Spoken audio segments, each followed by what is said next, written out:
Wife cheated and left me for her friend 5 years ago. Now wants me back because he dumped her. I'm a 59-year-old man, and about 4 years ago, I went through something really tough. My wife, Evelyn, who was 49 at the time, and I ended up getting a divorce. We had been married for 12 years and had two amazing children together, who are now 14 and 11 years old.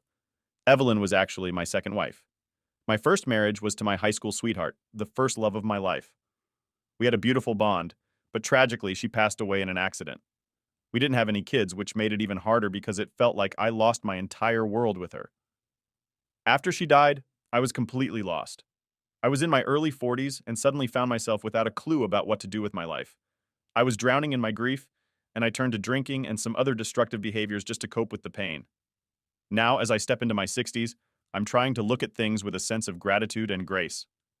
Despite the tough times and the dark patches, I've somehow managed to keep going. I run a modest real estate business, which helps keep me grounded and provides a structure to my days.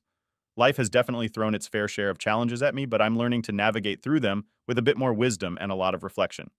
Looking back, my love life has indeed been filled with more downs than ups, but each experience has taught me something important. Even though I've faced heartbreaking losses and the deep betrayal of a broken marriage, these experiences have shaped who I am today. I'm now focusing on living my life with a bit more purpose and a lot more hope. Then I met Mila at a bar. She was there with a college friend, both of them nursing their own heartbreaks, and somehow we just clicked. I won't sugarcoat it. I was in a pretty bad place myself, still feeling the sting from my past, and really just needed someone to lean on. I became emotionally attached to Mila pretty quickly. After about a year of dating, she was the one who brought up marriage. Honestly, I can't even say if I was truly ready to get married again. But Mila was looking for commitment, and I didn't want to lose her, so I went along with it without overthinking.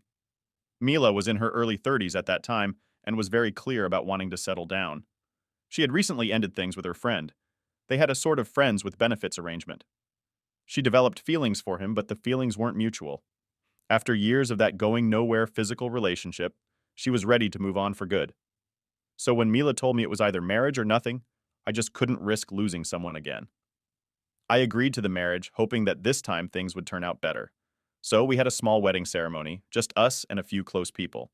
At that time, getting married felt like the right thing to do. Maybe it sounds silly, but I don't actually regret it. With Evelyn, life was pretty good for a while.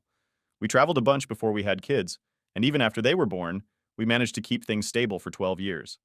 But then, everything changed when an old friend of hers, someone she had been involved with before, came back into her life. Evelyn ended up leaving me for him, and we got divorced. I got custody of our kids, and since then, I've pretty much built my life around them.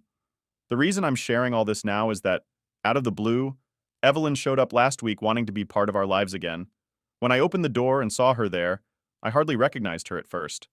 She looked worn out, really pale and sad, with red puffy eyes like she hadn't slept in days. She completely broke down when she saw me, clutching a letter and looking like something terrible had happened. It turns out it had. As soon as I opened the door, she threw her arms around me and started crying. I was taken aback and worried, so I asked her if she was okay. Between sobs, she kept saying sorry for leaving me. It was just the two of us at home since the kids were away at summer camp. After a while, she managed to calm down enough to explain what had happened. Her affair partner, the man she had left me for, had suddenly left her and gone back to his native country in the south of Europe. He left her nothing but a note that read, "I'm sorry, I can't marry you. I have a wife and children at home." It was a shock. This man had been leading a double life, taking advantage of Evelyn's feelings all this time. He kept her waiting for 4 years, never married her, and then just abandoned her. I didn't know how to feel about all this. Part of me felt a strange relief that he was gone, but seeing Evelyn so devastated made me sad for her, despite everything. It's a complicated mix of emotions to sort through. Karma seemed to have its say in the matter, but I didn't throw any hurtful words at her. Even though I felt sorry for her situation, I knew there wasn't much I could do to help. Evelyn told me I was her only hope. She believed I would forgive her and take her back because she knew me as a forgiving person. But I had to be honest with her. I told her that I had moved on and didn't harbor any harsh feelings, but I couldn't just let her walk back into my life as if nothing had happened. The truth is, I had already forgiven her once for cheating, but she repeated the mistake. She was deeply in love with her affair partner, to the point that she didn't think twice about leaving her own children behind for him. The only reason she stayed loyal to me during those 12 years was that her affair partner was out of the country. Now that he had abandoned her, she was looking to come back. But I couldn't let my life be upturned again by the same pattern. It was a tough stance to take, but necessary for my own well-being and that of our children. I told her that while I empathized with her situation, I couldn't trust her again. At that, she broke down once more, pleading for my forgiveness. I reassured her that I had already forgiven her, but forgiveness didn't mean things could go back to the way they were. I offered the possibility of her having joint custody of our children, if the kids were comfortable with it. That was as much as I was willing to compromise. She didn't want to leave, so eventually I had to be firm, more blunt than I liked, to make her understand she needed to go. I told her I had errands to run and that she needed to leave my house. Though she finally left, her visit left me feeling really unsettled. The last thing I want at this stage of my life is more drama. All I'm looking for now is peace. Continuing on with my life, focused on peace and stability, is my priority. I know that if I let her back into my life, the old patterns would likely repeat, and that's a risk I cannot take. It's tough, but I must stick to this path for the sake of my own well-being and that of our children. Now for the updates. Update 1. Hey everyone, thanks a ton for all the messages you've sent. Whether they were good, bad, or somewhere in between, I really appreciate you taking the time. Today, I'm going to fill you in on some backstory about what's been going on with me and Evelyn, especially since some of you asked for the details about how we ended up in this situation. So here's the scoop. Evelyn and I had a pretty good run. We were married for 12 years and things seemed smooth. We had 2 kids during that time, and Evelyn was both a great mom and a great wife. I never saw any warning signs that something was wrong. But then, out of the blue, an old flame of Evelyn's showed up back on the scene. This was the same guy she'd split up with a long time ago because he wasn't ready to commit. After their breakup, he had moved back to his home country, but now he was back in town, and suddenly Evelyn was seeing him again. At first, I didn't make a big deal about him dropping by occasionally.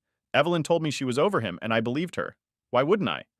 We had been happy together for over a decade with no problems. But then one day, something odd happened. Evelyn came home and immediately locked herself in our room. That was the moment I started to feel that something wasn't right. The kids and I tried knocking on the door several times around dinner time to see if she would join us, but she didn't answer. I got worried, so I called her cell to check if she was okay.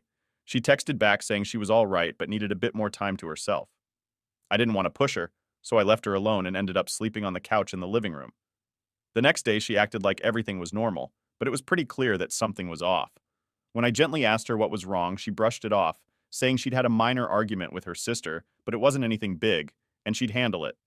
She didn't want to talk about it anymore, and I decided not to push her for more details. I also didn't feel right about snooping around or asking her sister because I'm not the type to meddle in their personal stuff. As time went by, though, it became obvious that the problem wasn't really about her sister. It was about this friend who had come back into her life. Before all this happened, Evelyn was pretty upbeat. She would often talk about this friend, even suggesting we invite him over for dinner and drinks. But then, after that night when she locked herself in the room, she suddenly stopped mentioning him altogether. Whenever I tried to bring him up in conversation, she would change the subject or just ignore my questions. Also, I knew Evelyn and her sister had their fair share of arguments in the past, but Evelyn was never this shaken up by them. It all seemed really strange. So I started to suspect something was up, even though it was just a gut feeling at first. Instead of sneaking around or trying to catch her out by gathering evidence, I decided to just ask her outright. I confronted her and asked if she had cheated on me with this friend. To my surprise, she admitted it. She didn't try to deny it or twist the situation. She just came clean and confessed that when this old flame came back into her life, she couldn't stop herself from seeing him again. It all began innocently enough, with them just meeting up as friends at public places. But then, they started catching up at his place, and before long, their old relationship was rekindled. I needed to know more, so I asked Evelyn if she still had feelings for him. She told me no, that it wasn't about love. She begged me for another chance, explaining that she got swept up in the moment. She admitted that it happened just once and that she felt incredibly guilty about it. She said the guilt was eating her up inside. Evelyn also told me that after that night, she stopped seeing the guy. She admitted that while she had loved him back when they were originally together, he never really respected her or her feelings, and he had just used her.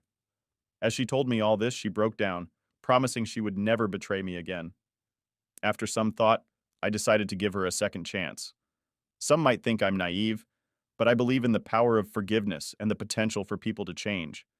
I hoped with all my heart that she would keep her promise.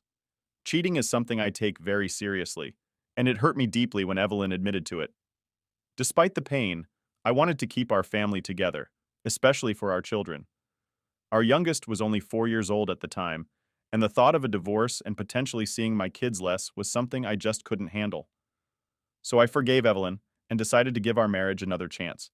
But I made it very clear to her any future betrayal, whether it was physical or just emotional, would be unacceptable.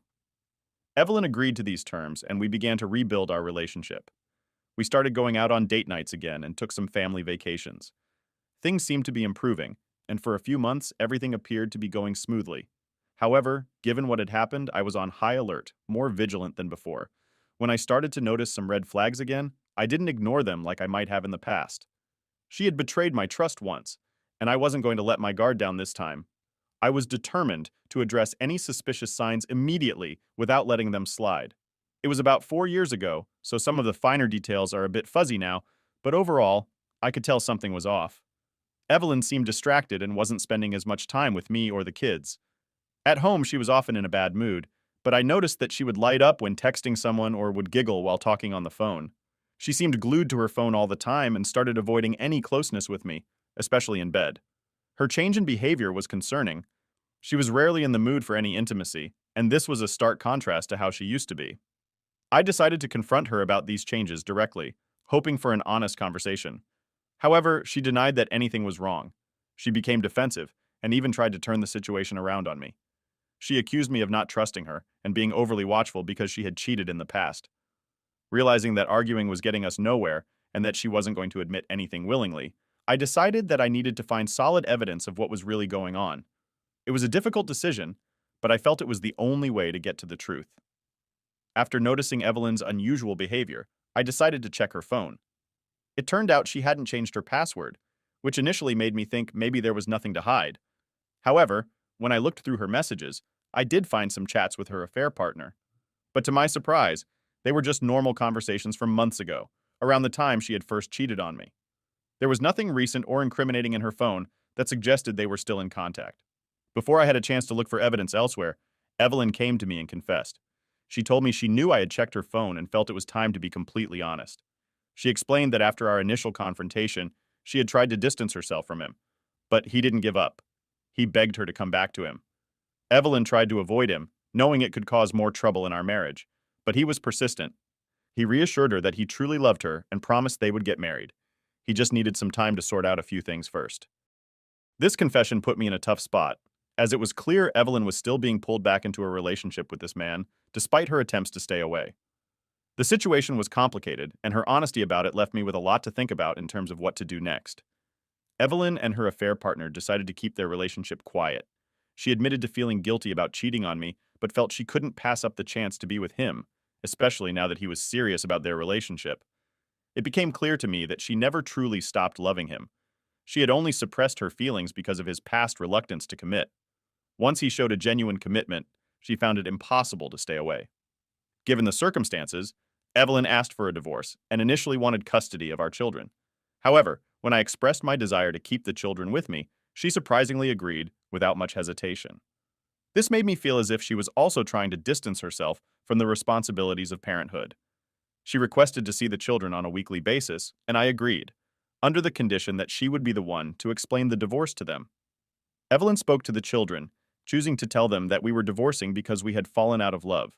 She avoided blaming me or portraying me negatively, which I appreciated for the sake of maintaining peace and stability for our kids. This approach helped us manage the delicate situation as respectfully as possible, considering the emotional impact on our children.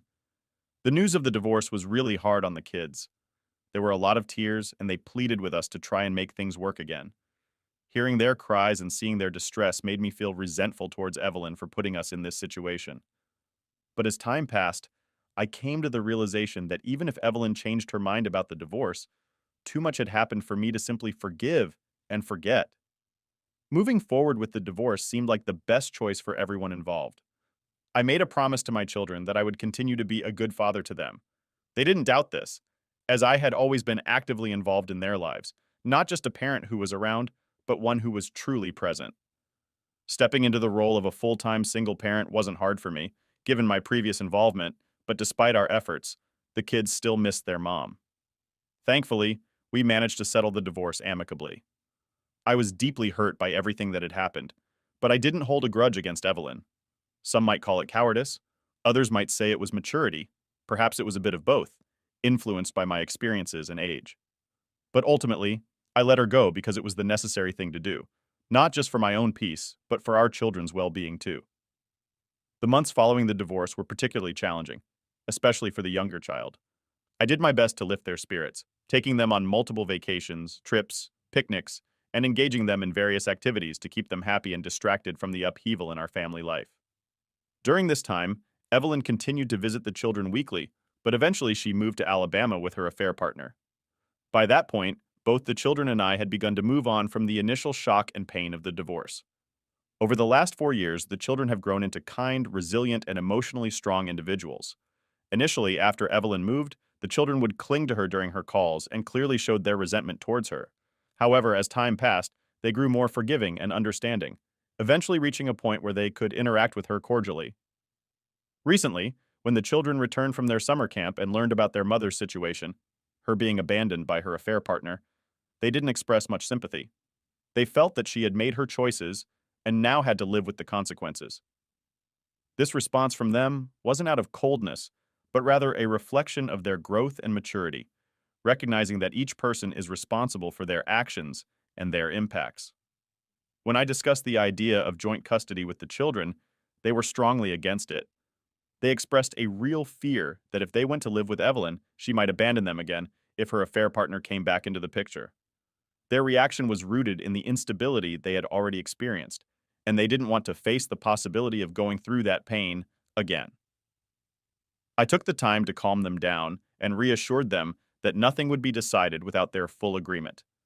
I wanted them to feel secure and heard, emphasizing that the ultimate decision lay with them. They made it clear they didn't want to leave my side, believing that their mom might repeat her past actions if given the opportunity.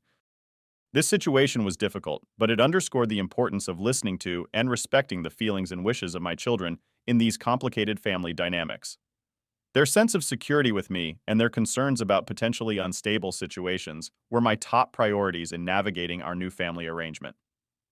Update 2. Dealing with Evelyn has definitely taught me the importance of having a thick skin. Some people have commented calling me names. I'm not sure what to make of all the labels, but yes, I am certainly from an older generation. I'm 59 years old, and from my perspective, we don't chase after someone relentlessly or try to force love. If someone decides they don't love us anymore, we let them go with dignity. That said, letting go doesn't mean letting someone walk all over us. There's a balance to maintain, and it's important to stand up for oneself without harboring negative feelings. I appreciate all the comments, even the critical ones, but I wanted to explain things from the perspective of someone who might be considered old school. Recently, Evelyn came to visit again while the kids were home from school. They were quite shocked to see her, which caused a bit of an initial uproar. I reminded them to stay polite and respectful. They managed to talk with her for a bit, but soon excused themselves and went back to their rooms. It's a challenging situation, but we're managing it as best we can, always trying to maintain respect and decorum, even under stress. When Evelyn asked me about the possibility of getting back together, I was clear with her. Reconciliation was definitely not an option for us. I also informed her that the children were not interested in living with her, although I mentioned that she was welcome to try and convince them otherwise if she felt strongly about it. Honestly, I suspect that she doesn't truly want to take on the responsibility of having the children with her full time. She confirmed my suspicions somewhat when she admitted that she couldn't afford to have the children stay with her. Evelyn explained that she was currently living on a friend's couch and that her housing situation was unstable. Her friend could ask her to leave at any moment. I was aware that her financial situation wasn't great, but I hadn't realized just how dire things had become. Before we were married, Evelyn worked as a receptionist, but she left her job shortly after our marriage. I had done my best to provide a good life for her during our time together. This latest conversation just reaffirmed the complex layers of our current circumstances, highlighting both the practical and emotional challenges we face as we navigate this new phase of our lives separately. During the divorce, Evelyn was compensated fairly, receiving a decent amount of money as part of the settlement. Curious about how she managed her finances, I asked her what she did with that money. She told me that she had given it to her former partner to help him with his business. Moreover, she had taken on 2 jobs to support their household in Alabama, showing her commitment to their life together. Unfortunately, despite her sacrifices, The affair partner left her and took all of their savings with him, leaving her with only the money she had wisely kept hidden from him. She used this hidden stash to pay for her travel back home and had been surviving on it since then. Seeing her struggle, I offered to lend her money to rent a condo and help her get her life back on track, but she declined. She explained that her decisions were driven by her search for love, not money. She emphasized that if money had been her priority, she would have never left the stable life she had with me to be with someone who was financially unstable. This response highlighted the complexities of her motivations and the difficulties she faced in her pursuit of happiness, which unfortunately led to more hardship than fulfillment. Evelyn expressed a desire to live with us again, as if we could be a family like before, but that simply wasn't feasible. Although part of me does feel sorry for her, given her circumstances, the reality is that there just isn't a place for her in our household anymore. To help her get back on her feet, I wrote her a check to assist with renting a house and encouraged her to find a job.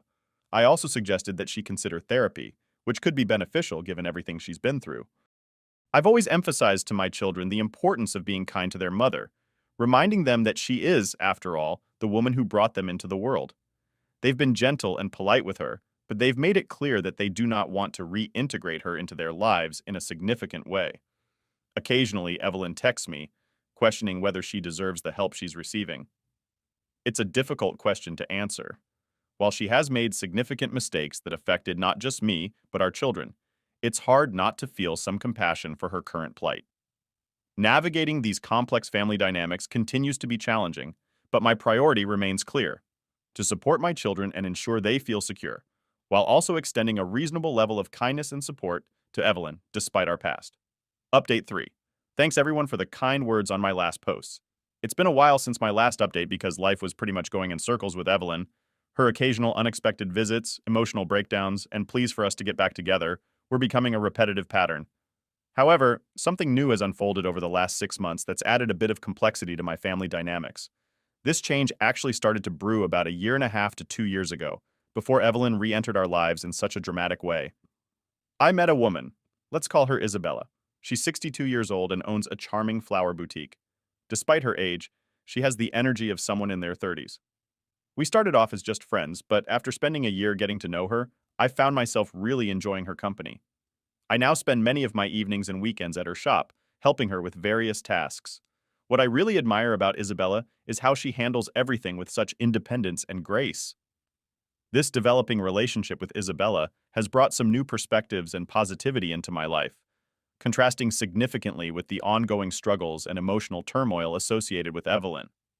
It's refreshing to engage with someone who is so capable and lively, and it's clear that this new connection is becoming an important part of my life. Isabella has had her own share of challenges. She lost her husband early on and took on the responsibility of raising 3 kids all by herself. Now that her children are grown and have moved out, her flower boutique not only serves as a source of income, but also as a passion that fills her days. Being around her, I feel a renewed sense of vitality and purpose. I haven't brought up Isabella in this thread or mentioned her to Evelyn, mainly because I don't want it to seem like my reluctance to reconcile with Evelyn is due to my relationship with Isabella. The truth is, my connection with Isabella isn't about replacing Evelyn or moving towards another marriage. It's really about companionship. 2 people in their 60s, appreciating what life has to offer at this stage, without the desire for drama or deep commitments. My children are aware of Isabella, and they're genuinely happy that I have someone with whom I can share my thoughts and feelings.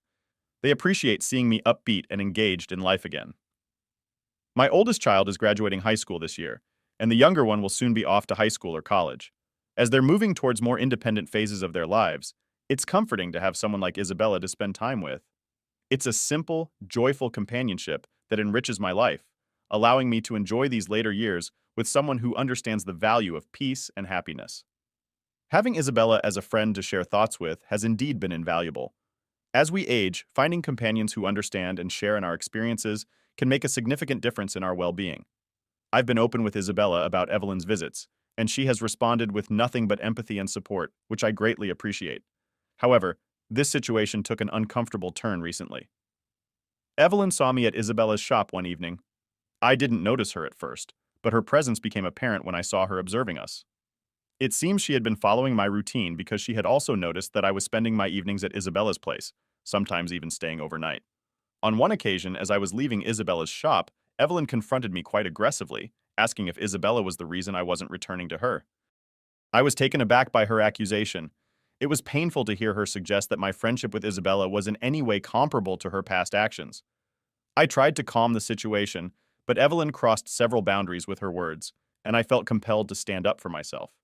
She had cheated on me twice and had walked away from her responsibilities as a mother, yet she was questioning my integrity based on a simple, honest friendship. In the heat of the moment, she even insulted Isabella.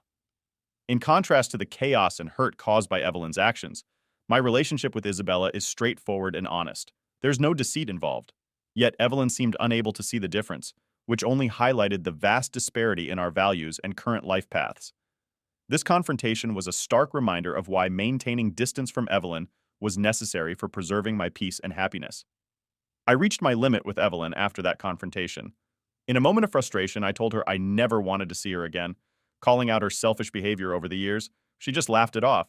But what happened next was far from funny. A few days later, Isabella's flower shop was vandalized. Someone left a note that simply read, "Leave him." It wasn't hard to figure out who might be responsible, especially given Evelyn's recent behavior. Unfortunately, there were no cameras at Isabella's shop to capture the incident, but I was adamant that we couldn't just let this slide. I encouraged Isabella to file a police complaint against Evelyn based on what had happened. Isabella was naturally hesitant about getting involved in a legal battle, but I felt it was necessary to stand firm. I decided to confront Evelyn myself. I called her over, and in front of our children, I laid out everything. I made it clear how serious I was by threatening legal action if she continued to cause trouble for us or for Isabella. It was not something I wanted to do in front of the kids, but Evelyn had already tried to manipulate the situation by blaming me for our failed marriage in front of them. I felt it was important to assert boundaries firmly and show that her actions would have real consequences. This was about protecting our peace and making it clear that harassment and manipulation were unacceptable. The confrontation with Evelyn was intense, but it solidified the children's support for me, allowing them to express their long-suppressed feelings about the situation. They were well aware of the impact Evelyn's actions had on their childhood and were frustrated to see her playing the victim and blaming me for our broken marriage. Since that day, about a month ago, Evelyn hasn't shown up again, which has brought some much-needed peace. In the aftermath, I apologized to Isabella for the trouble caused by Evelyn's actions and helped her get her shop back in order. This experience brought Isabella and me even closer, reinforcing the bond we share based on mutual respect and support. The children, seeing how well Isabella and I get along, have playfully suggested that I should marry her before they head off to college. However, both Isabella and I are on the same page about not wanting to marry again. We have a loving relationship but have chosen not to express those deeper feelings formally or change our current dynamics. We both value our independence and the simple happiness we find in each other's company without the formalities of marriage. I'm content with where life has brought me. Being a father to my two children and a supportive partner to Isabella is fulfilling. It's a life that feels right, without the complications of marriage, and I cherish the simplicity and joy it brings.